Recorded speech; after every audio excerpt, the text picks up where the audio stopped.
This tool is called the THINKCAR ThinkScan 689BT. It is a device that talks to your car's computer. It helps you find out what is wrong with your car. It works with many different cars around the world.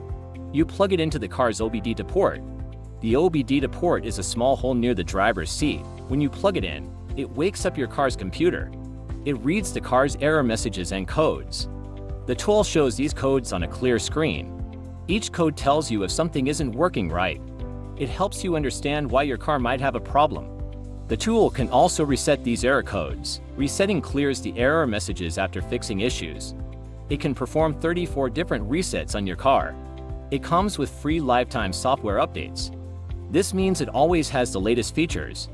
It uses advanced methods called doip and canfd. These methods help it talk to modern car computers. It can even make small changes inside the car's computer. This process is known as bidirectional EQ coding. It makes diagnosing car problems much easier. It saves you time and money on repairs. It tells you exactly which part of the car needs help. Even someone with no car knowledge can learn to use it. The instructions are simple and step-by-step. It costs $434 on Aliexpress.